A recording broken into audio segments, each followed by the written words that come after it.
તળાજા શહેરમાં માણસોની વસાહતમાં ભૂલા પડેલા કપિરાજ આકર્ષણનું કેન્દ્ર બન્યા છે. માણસોની વસાહતમાં ભૂલો પડેલ જીવ લોકોના આકર્ષણનું કેન્દ્ર બન્યો. તળાજા હંમેશા માણસો માટે જ નહીં પરંતુ જંગલી જીવો માટે પણ આકર્ષણનું કેન્દ્ર રહ્યું છે. તારીખ 30 માર્ચ સવારથી જ એક વાનરરાજ તળાજાના લોકોનો મનોરંજનનું માધ્યમ બન્યો. આ વાનરરાજ તળાજાના અલગ અલગ વિસ્તારોમાં જેમ કે વાવ ચોક, મહંમદી મસ્જિદ, કેન્દ્રવતી શાળા જેવા વિસ્તારોમાં જોવા મળેલ.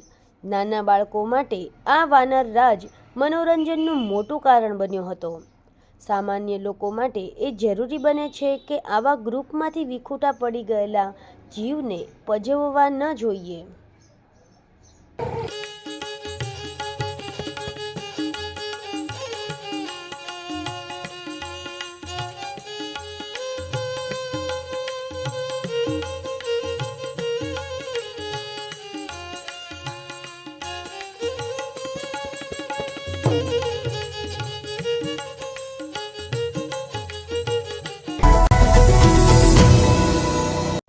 સમાજ માટે, સત્ય માટે, સત્યપૂર્ણ સમાચાર પ્રસારણ આપના મોબાઈલ પર તરત જ લાઈક કરો, શેર કરો અને સબસ્ક્રાઈબ પણ કરો.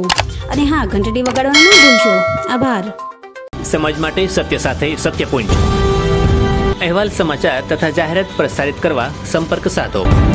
સત્યપુંજ સમાચાર પ્રસારણ, લબ્ધિ કોમ્પ્લેક્સ, તાલુકા પંચાયત સામે, સિહોર.